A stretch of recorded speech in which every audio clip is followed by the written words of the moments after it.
Gonna try and do this for a fifth grader. Bank on yourself, how it works, and why it's good. So first, let's just start with the concept of life insurance. It's a bad rap because nobody likes to bet on the fact that they might die someday.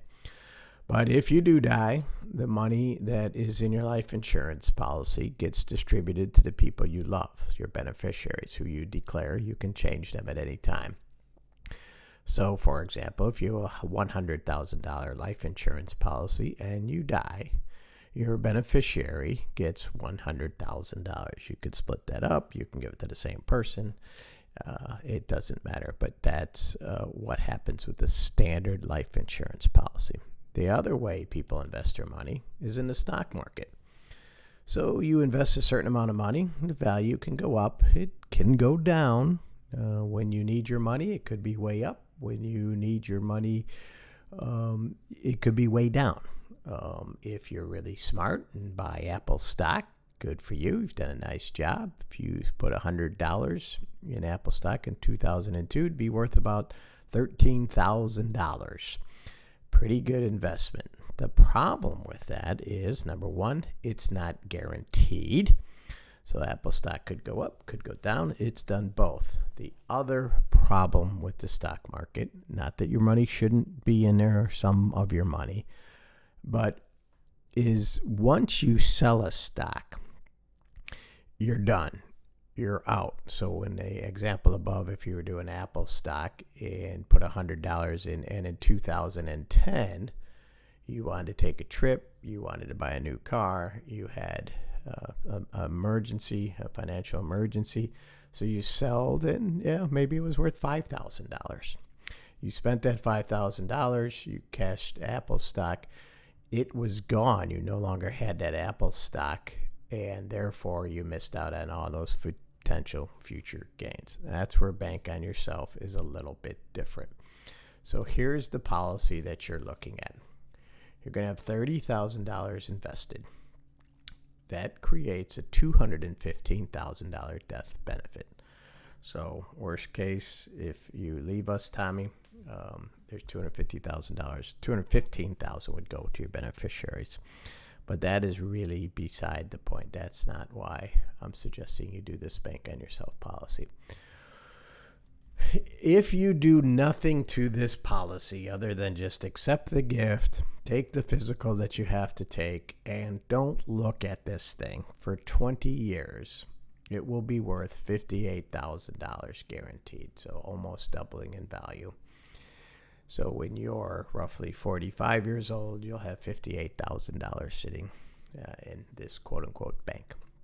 And your death benefit will have risen as well to $245,000.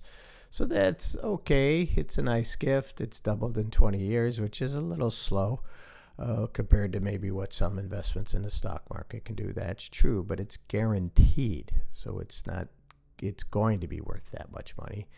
But the best part is what you can do between now and those 20 years and in between. So let's say you want to take a trip to Europe. So you take out $10,000 of the $30,000 invested, and you send it to American Express or American Airlines or whoever you're paying for this trip, and you have that wonderful trip. In 20 years, and you do nothing else, you just took that money out, you took a trip to Europe. If you do nothing else in that same 20 years, the value of your cash will be $58,000.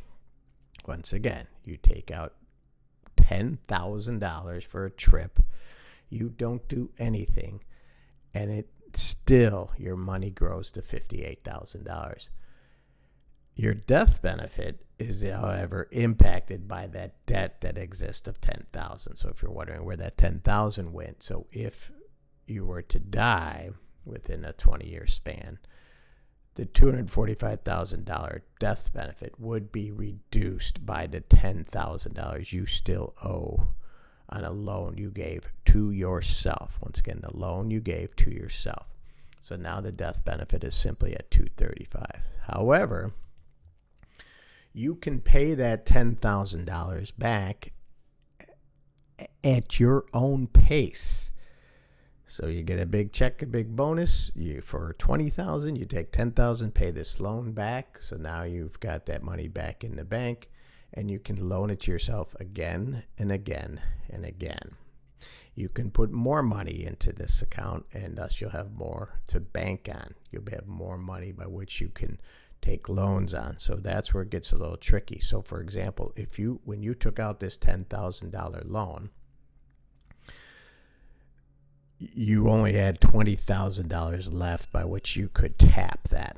So that is the funds that you would have available for future loans. And so you could take another trip to Europe and another trip to Europe. So 3 trips to Europe, all at 10,000. You would have zero cash left in that, but some of it would continue to grow. And I would have to know exactly how much it would be of value in 20 years. A lot of it would depend upon when you took that 10,000 out.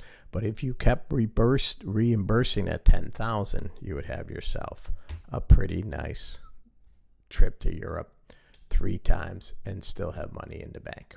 So hopefully that helped. Call me.